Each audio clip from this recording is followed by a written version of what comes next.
much energy do you think that it takes to truly connect with people? Maybe in a one-on-one conversation or in a group, or maybe even you're speaking to a larger audience.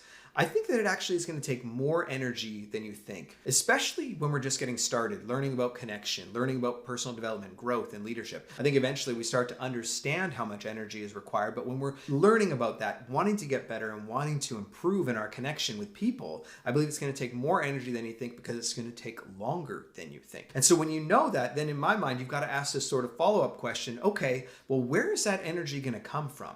How do we marshal the energy that we're going to need to actually sustain and connect with people over a longer period of time? I think that the key reason that connection takes more energy than we think when we're getting started is that it does require that deliberate and sustained focus for longer periods of time. Like, we need to become less selfish, more selfless, focused on others. And we really have to bring our A game. Like, we really have to be present. We need to prepare. We need to be ready to connect. We need to be willing to pour ourselves into other people, right? I know in my own life, in my own personal experience, I've had experiences in the past where I've sort of cast a vision or shared an idea, with a team or with an individual and been like, okay, let's go get it. But I've actually cut myself short. I've cut the energy short and not continued to pour into that vision, continued to reiterate where we're going, continued to reiterate the benefits to the organization, to the team, to that individual, tying it all together and bringing it all together and creating the desired impact that I originally had the vision for. I've cut those things short in the past because I haven't recognized just the deliberate action that is required, that it takes to truly connect with people. And so going through John Maxwell's book,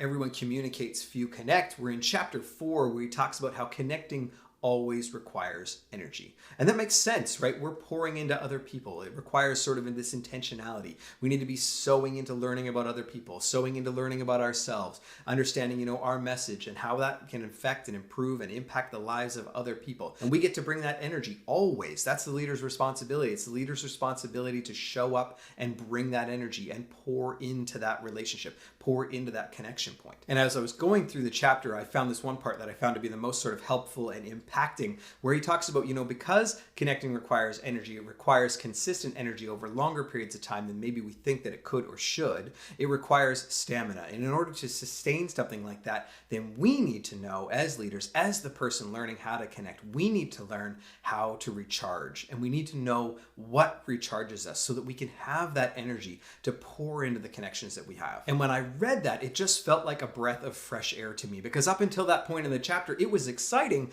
but it was also sort of exhausting to me. It's like, the leader's got to bring the energy. The leader's got to be proactive. The leader's got to be pouring all this in. And I was like, okay, yeah, absolutely. I can do this. I can learn about this. I can get better at this. I can pour into this. But he says, you've got to be able to recharge your batteries. You've got to be able to not have that drain you. And I think what was also refreshing is I'm reading this, and John is a great communicator. I've had the opportunity to see him speak a number of times. He's really great at connecting with people. But he says that drains him. It takes a toll on him. I'm going, wow, okay, so if that sort of connection, and he's so good at what he does, but if it drains him as a person, then it sort of lifted this weight off my shoulder and being like, it's okay. It can drain me too when I'm connecting with people, and I can learn how to work with that. I can learn how to recharge. I can learn how to refuel my batteries so that I can have the energy that's required so that I can be a good connector, so that I can become a better connector with the people that I get the opportunity to serve. And so he says, to do this, start to pay attention. What recharges you? What sort of fuels you? And how can we add that into your schedule? Whether that be on a daily basis, weekly basis, monthly basis.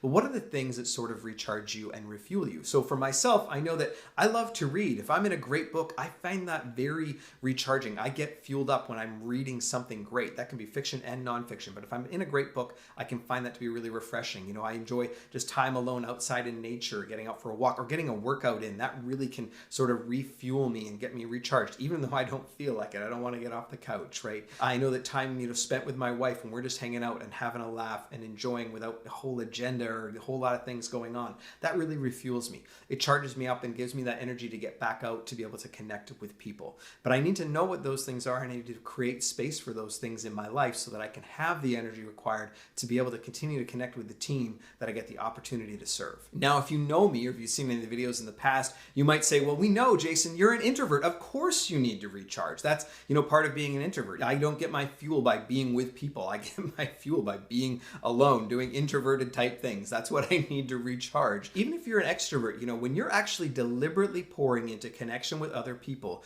that can be and will be draining for you. And so even though you may get your energy from being with other people, it's probably from being with people that you're very comfortable with, close friends and family, people that you can, have great relationships with, and you trust each other, and you can sort of refuel in those situations. And I would argue and press to you that if you're an extrovert, be very conscious of what social interactions are actually recharging you, and what are actually, going to take and drain from you, so that you can make sure that you have enough energy in the tank to pour into the connections that matter. So what does that look like for you? When you look at your life, what are the things that you enjoy doing? What are the things that you come away from feeling recharged, refreshed, fueled up? How can we get that into your schedule? How can we get blocks of that time either into a daily or weekly cadence of your life so that you can have the fuel that you need to be able to move forward? On the flip side, John talks about this in his book, we also need to recognize what are the things that drain us of energy. There are things that each of us have that when we pour into those things, they really drain us. They don't fuel us. Personally, I enjoy taking different assessments, personality assessments and strength finders and different things like that. I learn a lot from them. And one of the things I've been learning over the last couple of years as I've taken a handful of different assessments is that a lot of them will tell you, here's where your strengths are, but here's the things that you really shouldn't be doing, because this actually really sucks away from you. It really drains you. There's a great one that I've taken over the last year. I believe it was a year or a bit ago. It was by Patrick Lencioni, and it's called The 6 Types of Working Geniuses. I'll include a link in the show notes. But he's got some really great information in those assessments. It's not free and it is very work focused. But one of the things, I was able to sort of galvanize and learn in there is, I know that when I'm in a position where I've got to really be nurturing, sort of encouraging, coming alongside, that can really suck and drain from me because it's not a strength of mine. So I've learned, when I get the opportunity to serve people, I need to make sure that I've got people on my team that can do that really well, that come alongside and be nurturing and encouraging, because that's not a strength of mine. But I know that I can then take that energy and pour it into other areas where I do have strengths if I can retain that energy. So I got to be careful of that. I know that it's not a strength, so I know I've got to surround myself with people that are going to allow that to be a part of our team, because people need to be encouraged and they need to be nurtured. And I know that's not an area where I thrive. So ask yourself, and maybe you know this, but what drains you? What really takes away from your energy and is going to slow you down and is going to prevent you from having the energy that you need to be able to pour into connecting with other people? And how can you get some of those things off your calendar or supported by other people on your team? I think the key here is that to truly connect, we really have to learn how to apply ourselves, to apply our energy, to bring our best and give our best as we connect with people. And in order to do that, we need to know how to marshal and use the energy that we have. And I think when we can do that, we're going to work towards this sort of greater good, this impact that we're looking to have, the work that God wants to do in and through you. And towards the end of the chapter, John says he can't think of a better area to expend his energy than into expending it into connecting with others. And I agree with him. What better opportunity is for you to expend your energy than to pouring it into the lives of others? And impact is always going to be through the lives of other people. It's always going to be through our ability to connect with, to influence, to be able to uplift and to encourage those that we get the opportunity to serve. So I'm so excited about everything that God is doing in and through your life, the impact that he wants to have in and through your life. And I hope that you have an absolutely blessed rest of your day. And I look forward to connecting with you again next week.